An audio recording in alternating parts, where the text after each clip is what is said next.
This is CBN NewsWatch. Thanks for joining us for this first edition of CBN NewsWatch for Tuesday, February 12th. I'm Mark Martin.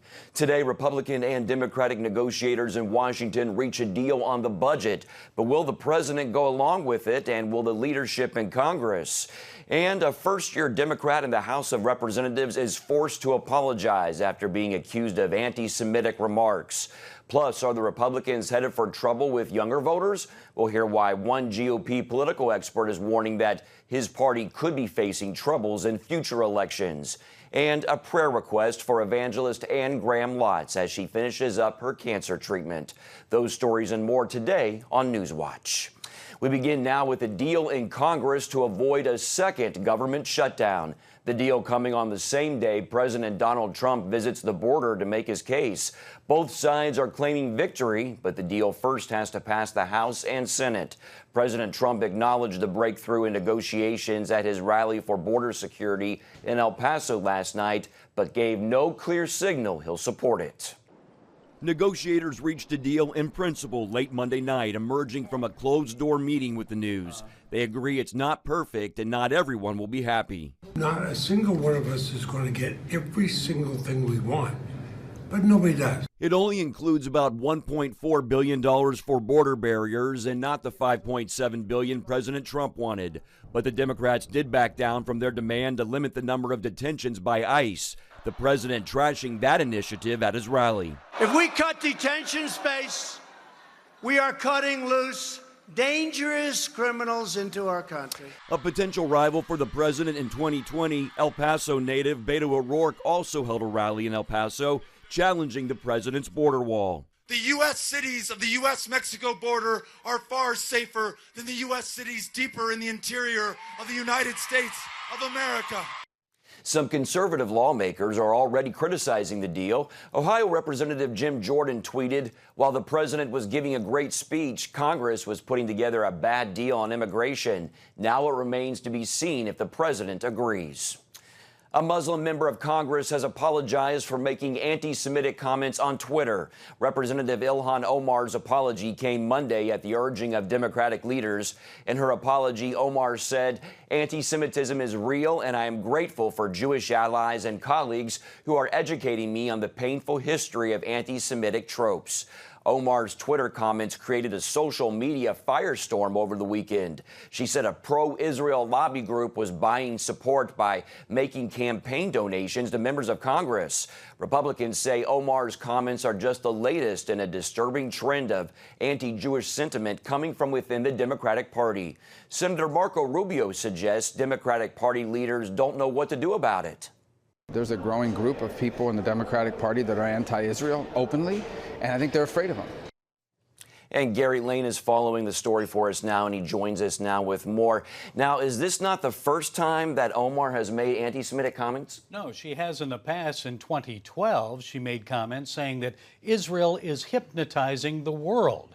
And she's a Somali refugee, she's a Muslim, and very much anti-Israel. But there's a border here where she borders on anti-Semitism. It's one thing to be anti-Israel, but when you start talking about money and Jews, then that falls into anti-Semitism.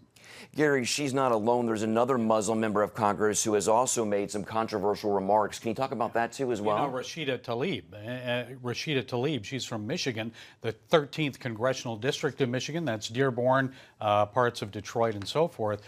She's a Palestinian American, and she's also made anti-Semitic comments. Shortly after she was sworn in to Congress, she basically said that members of Congress have dual loyalties, that they're more loyal to Israel than they are to the United States. She was criticized for that, and this is just a sign of growing troubles within the Democratic Party. Back to Omar. This time, Democrats demanded that she apologize. Why this time? Well, because they know politically it isn't good for them if they have these two Muslim women making anti-Israel statements, but not only anti-Israel, anti-Semitic remarks, but also statements against their fellow members of Congress. And that criticism they don't want to see. What is likely to happen now? Well, what's likely to happen now, I think President Trump and other Republicans are going to make this a campaign issue. pro-Israel, strong defense of our American democratic ally in the Middle East, Israel, I think will be first in forefront on the foreign policy campaign season. All right, Gary Lane, thanks so much for following this for us. In the wake of extreme abortion measures across America, Focus on the Family is taking a stand for life on one of the country's biggest stages. Tonight on Faith Nation, we speak with the head of the group, Jim Daly, about their upcoming event in Times Square. That's on Faith Nation tonight at 6 o'clock Eastern, only on the CBN News Channel. More winter weather is on the way from the Midwest to the East Coast. The Northwest was hit again with more snow this weekend, with trees and even roofs falling under the weight of the snow in Seattle.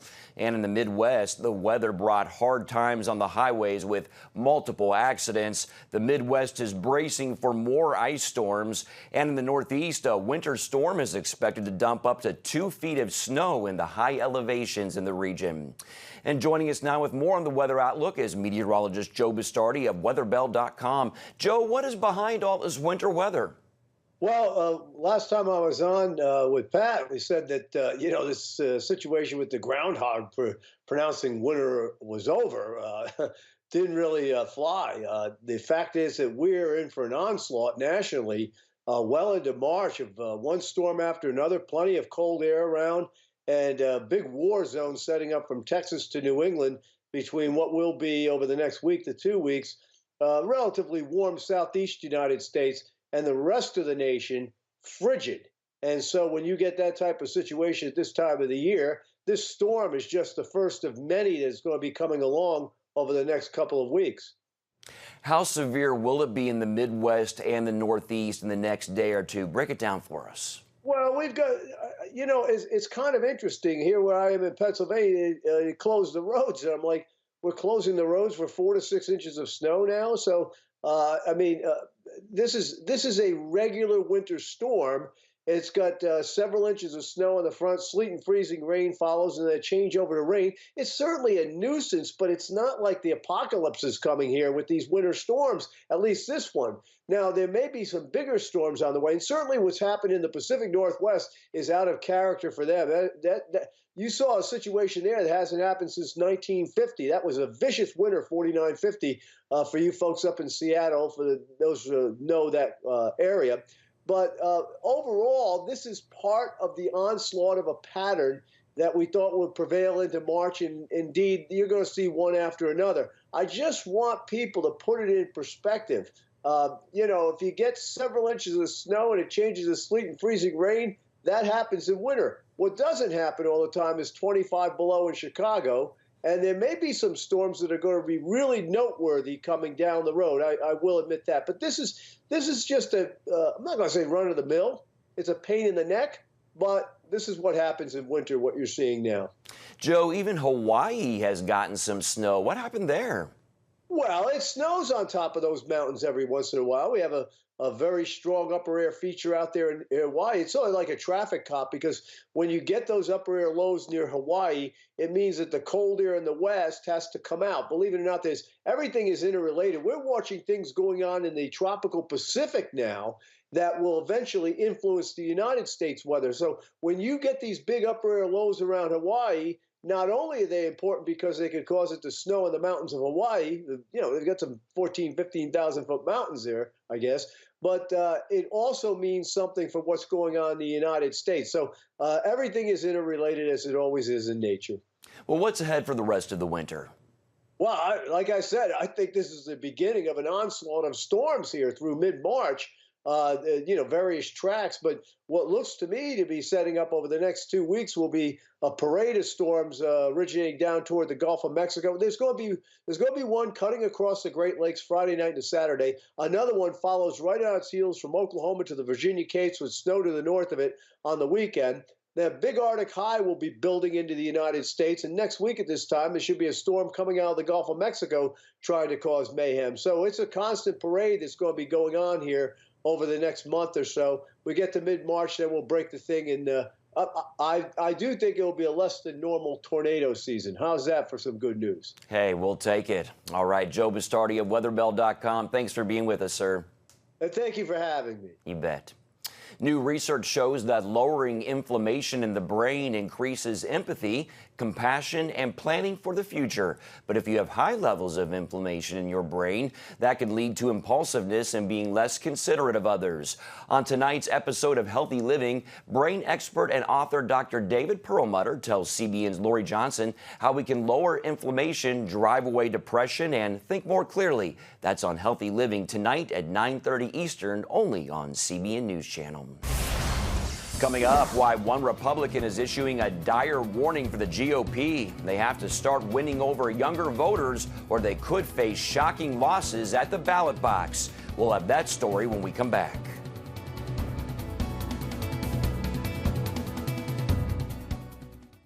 CBN presents The I Wills of God, your path to overcoming fear and anxiety. We're going to talk about some of the incredible promises God has made to His children.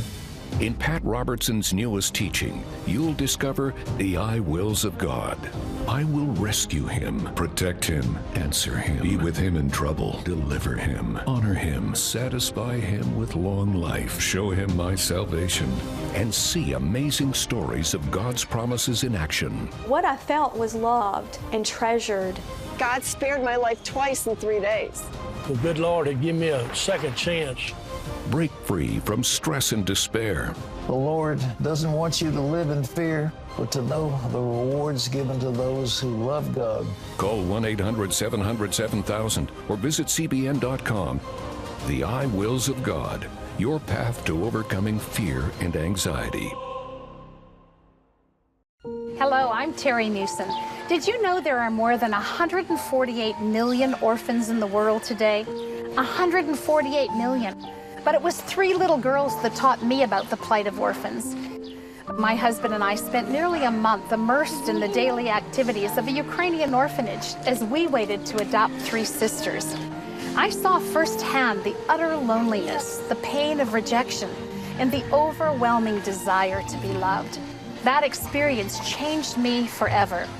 And out of it grew a ministry from my heart called Orphans Promise.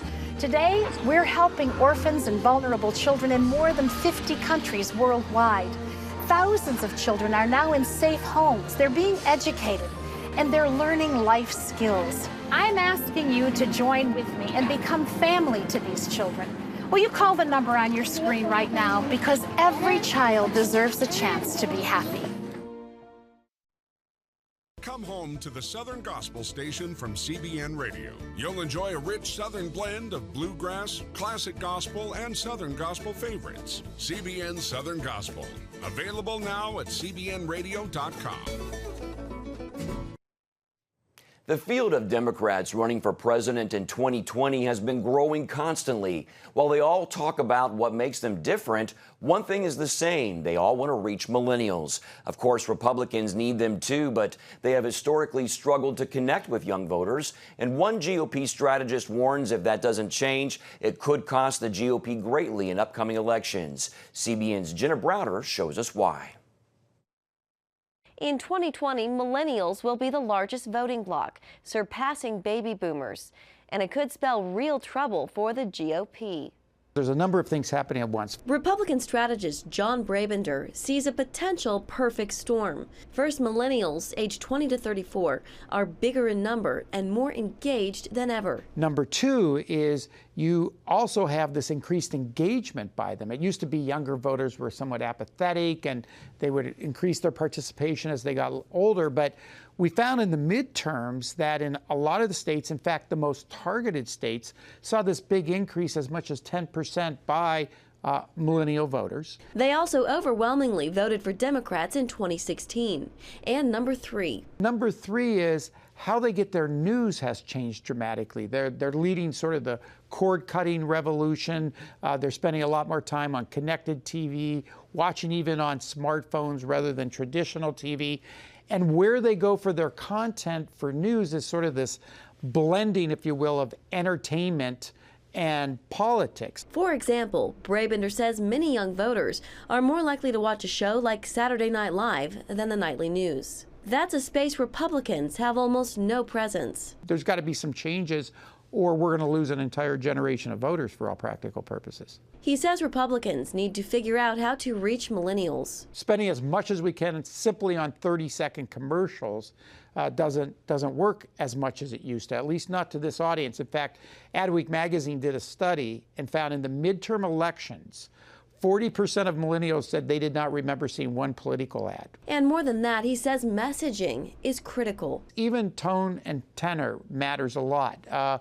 We have a tendency to want to sell and preach and lecture, whereas, this audience cares more about education and learning and coming to their own conclusion. And on actual issues. We've ignored everything from climate change to student loans to other issues that we haven't seen important enough, but they do, and so we have to start talking there. And it's not just millennials. Brabender says the next generation, Generation Z, could also create a number of challenges for the GOP. He says there's no more waiting out the storm. In Washington, Jenna Browder, CBN News. Still ahead, a new government has emerged in northeast Syria. We're going to bring you a first-hand report on how it's representing women and standing up for religious liberty. Parents, the Superbook Bible app is a great way to get your child reading the Bible, because in today's busy world, we can use some help. The free Superbook Bible app has fun stuff your kids will love. They'll have a blast learning the Bible, playing great games, watching cool videos, discovering heroes in the Bible. They'll have fun while they learn God's Word. The Superbook Kids Bible app, available now. Life. It's meant to be lived fully. Jesus said it. I came to give you life. Life to the fullest. Life in your family. Life in your finances. Life in your body, mind, and spirit. Life in your everyday.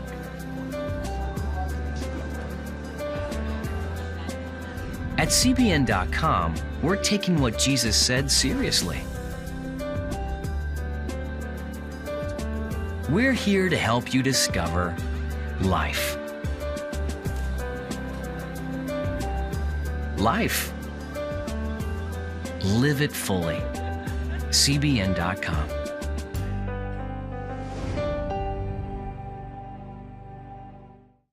Discover the I wills of God.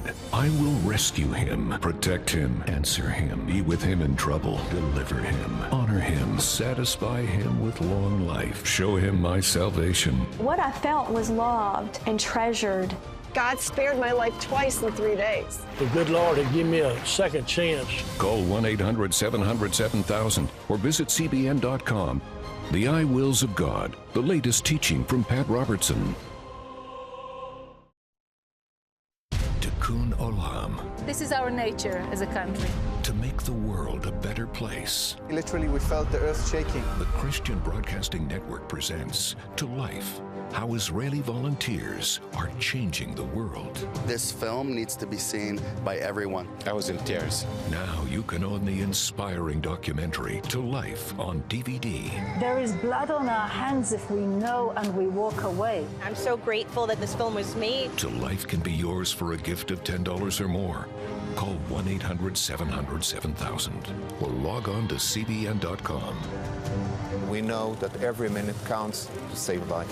It'll bless Israel, but it'll also bless all the friends of Israel. Discover the untold story of how Israeli volunteers are making the world a better place. Call 1-800-700-7000 or log on to CBN.com to get your copy today. Welcome back. One of the major stories in northeast Syria is the emergence of a new government that represents all the peoples, like the Kurds, Christians, and Arabs. As Chris Mitchell reports from northeast Syria, it also emphasizes the role of women and preserves religious freedom. Called the Self-Administration of Northeast Syria, or SANS, it controls a third of Syria, between the Tigris and Euphrates rivers. Some 4 million people live within its borders. After the Syrian revolution began in 2011, the Assad regime began to pull out of northeast Syria. Then the people of this region had to fight both al-Qaeda and then ISIS. These two major developments led the people of this region to form a representative form of government not seen in the Middle East before. Truly, as I have mentioned before, the self-administration of northeast Syria, and also in this management, all the minorities are from northeast Syria, from Kurds, Arabs, and Syrians, and Turkmen, and other minorities. They see themselves as an example of this inclusive government.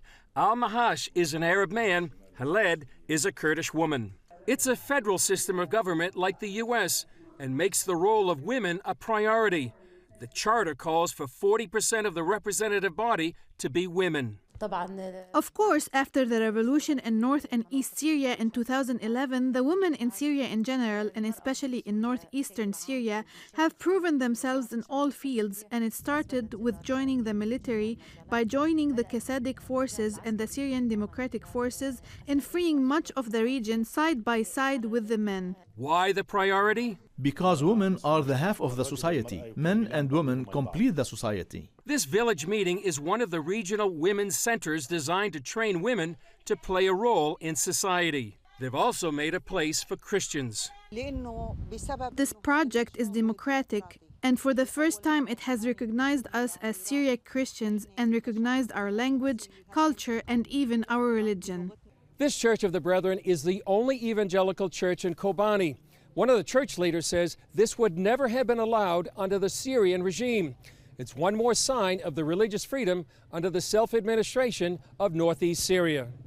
Concerning the church, we can express our rituals with complete freedom. The new government wrote a social contract in 2014. In their preamble, it states, the charter proclaims a new social contract based upon mutual and peaceful coexistence and understanding between all strands of society. It protects fundamental human rights and liberties and reaffirms the people's right to self-determination. It's completely new in the Middle East, and I'd say it's completely new in the whole world. Freelance journalist Carlos Zurituza has covered this new government for several years. What these people are actually doing is rebuilding themselves, starting from scratch after decades of repression by the Assad regime. So literally from day one, since 2012, since they liberated their territories, they are in the process of reconstructing civil society, integrating different components in the region, not just Kurds, it's Arabs, Armenians, Syriacs. Zurituza says this unique experiment could be a bridge to the West. I'd say that these people are our natural allies. These people have a model for equality, of a secular society, for democracy, for human rights. They look to the U.S. and Europe as their inspiration. I am fond of America. The American people are free. They are a democratic people. And as a region here, we want to create a model like the European countries as people, Muslim, Christians, Yazidis, create a community that is a small Europe in the Middle East. Yet Zurituza says this is a fragile democracy. Is this in danger right now if the U.S. pulls out? Absolutely, absolutely. The Turkish border is right there. Erdogan has always made his plans very, very public, and the regime is controlling the city center here in Kamishlu. And there's also lots of jihadi factions, Islamists. The leaders say their hope is to spread this new democracy throughout Syria, rather than form another country. Whether it can survive long enough to make their dream come true remains to be seen. Chris Mitchell, CBN News, Northeast Syria. Coming up, Billy Graham's grandson is asking for prayer for his aunt, the daughter of the famous evangelist Anne Graham Lotz. We'll have that story right after this.